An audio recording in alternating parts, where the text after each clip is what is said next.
Aaron Roy from Living Hope Neighborhood Church in Richmond. I'm in my 6th year here at Living Hope, and we did a rebirth through Converge, a restart. It was basically a church plant. We had about 6 people that we started with, and this Easter will be our 6-year birthday. We've been affiliated as a church through Converge, and now we're asking the question, how in the world are we going to continue to reach our city, to be self-sufficient, and to actually reproduce and multiply what's going on here. The foundation for this movement is the gospel, and it is the church. So we're not wanting to become a Peace Corps or some Salvation Army or some social justice hub.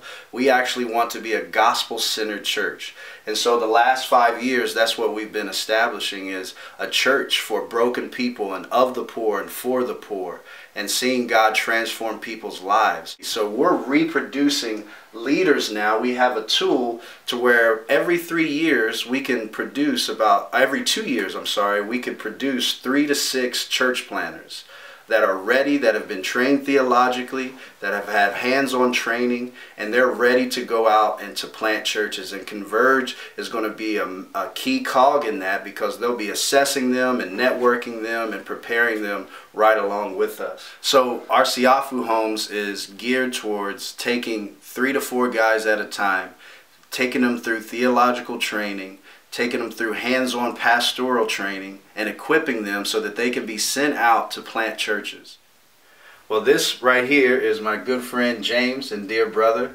James is actually our first, as I was talking about, our first pastor who has come out of prison and been introduced into our church and to our training. He's been a great blessing, and he's already doing amazing things.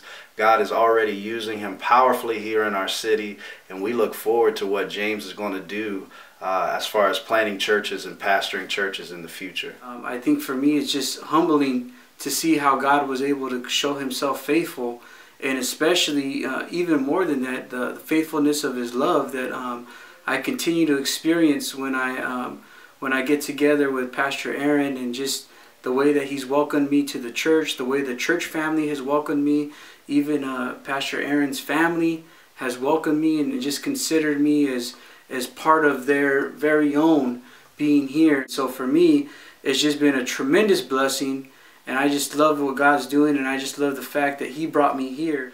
One of the cool things that we also have in the works is that we actually have the privilege of having a Living Hope Neighborhood Church service in San Quentin prison.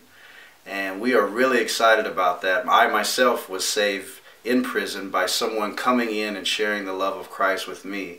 And our team here at Living Hope is actually going to have that opportunity to start a service on Sunday nights at San Quentin, where we'll take a team of our folks in there, worship folks, preachers, and people who just want to love on people, and we'll actually have a Sunday night service.